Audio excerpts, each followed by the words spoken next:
สมควรแล้วสีสังลาสมควรแล้วเสียสังลาเว้ยน้อยไปน้อยน้อ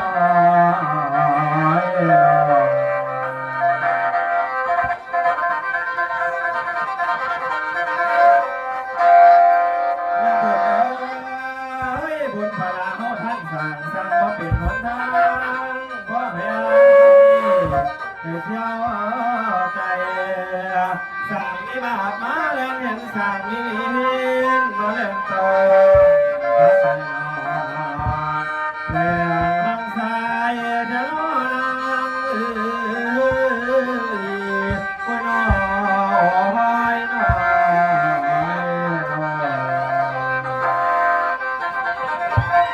แล้ววัดประวัติรักศิลป์นางล่าลงถึงเวลาสมควรส่วนผมศิลาแล้วแถวคนมาล้อผมซุ้มซ้อพ่อแม่ส้มแข่งแย่ทุกทางกับนั้นพอท้องเดินเมื่อนี้บุญเลิกแล้วนางยาจะล่าปางไปหนทา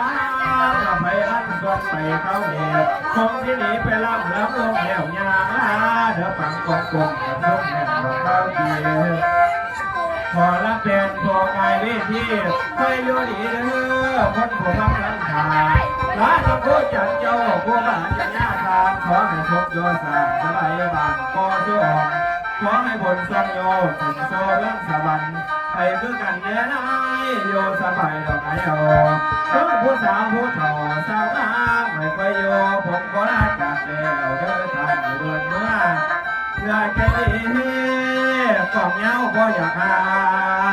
พันเป็นบ้านกลางบ้านหาหน่อยจังเสียง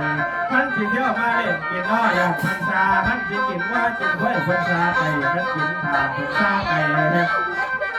ท่านมันไปทักกันบ้านหัวบืมตำบลวัดสร้างให้ไปแวะให้ไปจ้างกองยาวสิบวันนี้เด้อพี่น้องให้ไปจ้างแม่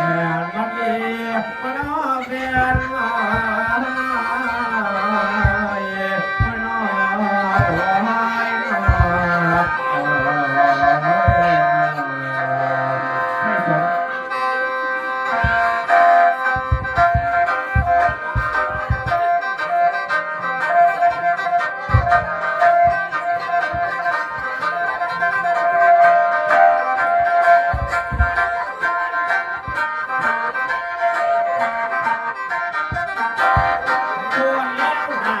สุดตัวแล้วนะผมถึงพระญาติพี่น้องนะคนพ่อในบ้านเดินก็ยังมีกาได้มีแต่ตั้งแสงตะวันไม่ต้องฟ้าจาได้มีแต่หน้าผมก็ขาวเลยไม่พอผมก็ขาวเลยไม่พอ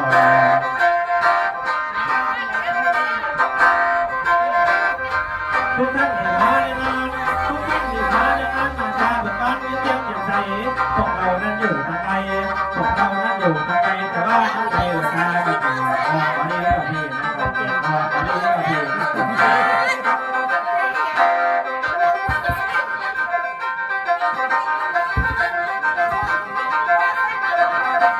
ขอให้ทุกท่านสมหวังขอให้ทุกท่านสมหวังสุขังพลังเกิดเยาวทรงกระสิบเป็นเพียงให้สุขีมีใจพอทาสดใสเหมือนต้องใจในเราขอให้ท่านสุขโตไม่จุดน้ำโตน้ำโตสบายจุดน้ำโตน้ำโตสบายลาลาลาลาทีลาลาลาลาทีลาลาลาลาทีก็ไม่เคยมีต่อหน้าจ้าสักจากสิบปีด้านนาสักจากสิบปีด้านนาสักปีสักน้ำกับพ่อกับใจกับใจกับพ่อกับใจกับใจกับพ่อกับใจข้าพเจ้าเมื่อไหร่แล้วเนี่ยสักแต่ตอนนี้หมดเจ้าเรื่องนี้เราผมพอแล้วเรื่องนั้นวันนี้ตอนนี้ตอนนี้ตอนนี้ตอนนี้ตอนนี้ตอนนี้งานหาต้องการซ่อนงานหาตัวจะหาตัวหาท่านจ่าผู้ทับใส่ในท่านจ่าผู้ทับใส่ในกายอะไรเดินอย่าป้าอย่าอะไรการที่เจอ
ในสนามในสงสาวบ่รับหลงก้อนสาวบ่รับหลงก้อนไปสังข้อข้างๆไปที่คนนั้นมาด่าล้วนล้วนมาด่าล้วนล้วนได้ตาที่ตาเป็นกันสู้หมอลำพอจะอยากได้เคยหมอลำพอจะอยากได้อยู่เก็บไหนเดี๋ยวไม่มันเก็บไหนมันใจยา